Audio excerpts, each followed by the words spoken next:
Wilson Morales from Black Film and TV. Hello, folks. Hi, Peace, brother. sir. What's happening, Wilson? Hey, so whenever I see a parole officer and a parolee on anywhere, whether it's TV or film, Nora said the best word: tough love.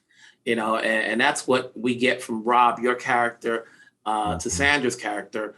The question is, why is that the case on all? It's almost like it's the same sort of emotional performance every time you see it, no matter who plays the role.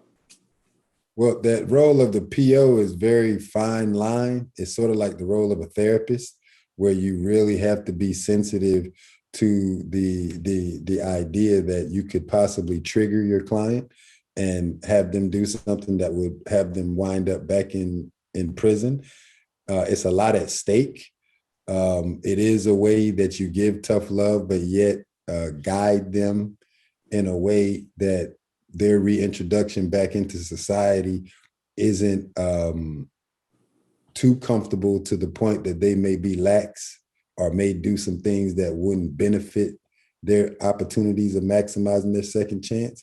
So I think, at least from my research and the videos I watched and the information I read and the people I talked to, it's not anything to play with. Like, it's serious. It's high stakes all the time. Why don't you, who did you base it on? What research did you do? What was the name of? It was a parole. It was a videos on YouTube, and it was this black woman. Actually, her name escapes me now because we shot, but it was a black woman parole officer that I really gravitated to. Her mannerisms and how she talked to him, and she was real stern. I was actually nice compared to her, but and Sandra, obviously, when you take on a role, and this is based on a miniseries, what's different that you brought in? Had you seen the miniseries, and especially when this is condensed into one film, as far as the performance, and it's obviously condensed in terms of the storyline and plots and stuff like that. How did you want to play it based on Nora's direction? Well, when Graham King, who's my producing partner, brought the script to me, it was already the film. It was already the film. There were some characters that don't exist, another character that does exist. I then watched a little bit of the miniseries, but I didn't finish it intentionally. I didn't want to see how it ended because I didn't want to be influenced, because I was already so moved by our script, which, once I said yes, was our script. Graham and I then sought out our director, and we had to go to Germany. We had to go to Germany, but we yeah, went there because we saw the film she did called Systems Crasher. And I don't know if you've seen it, but it's phenomenal. it is. She understands the system. She understands the flaws of systems. We brought her in. We realized it was another point of view on this journey, and it's not just Ruth's point of view. It's a point of view of many people who've been affected by this one event.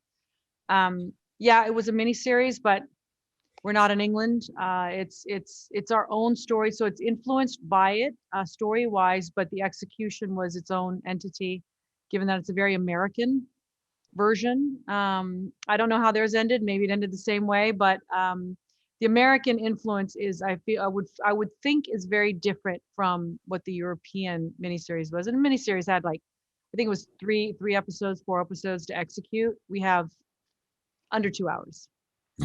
Rob mentioned how he did the research for this role.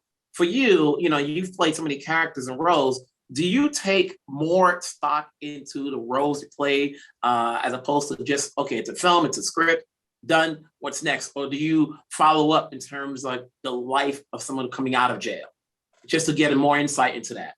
I mean, look, a comedy is a comedy. There's not much, you do your character building and you enjoy and you let go and you move on. You have something like this. And when people share their hardships and their trauma with you so that you can execute a movie, you have a duty to them to be truthful and shine a light on those who sacrifice daily and never have movies written about them. So on this one, the women who shared their stories with me who were in prison, and the women who had left prison who were also willing to share their journeys of how hard it was to reintegrate.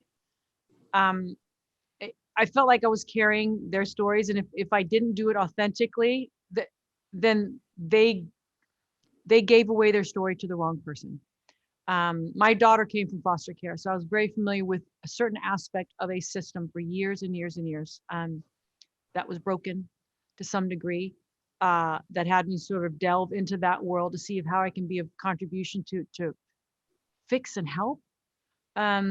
So some films you take with you because they're based on life, and now that I've seen things that I can't unsee, I can't walk away from it. So you figure out how you can shine a light on it so it educates people, so we stop passing judgment on what we don't really know. Folks, it's good seeing you. It's good talking to you. Rob, it's always good to see you. Keep shining. Likewise. Sandra, Likewise. nice talking to you. Thank I'm you. sure I'll talk to you down the road on your other projects coming Thank up. you very much. Thank you. All right.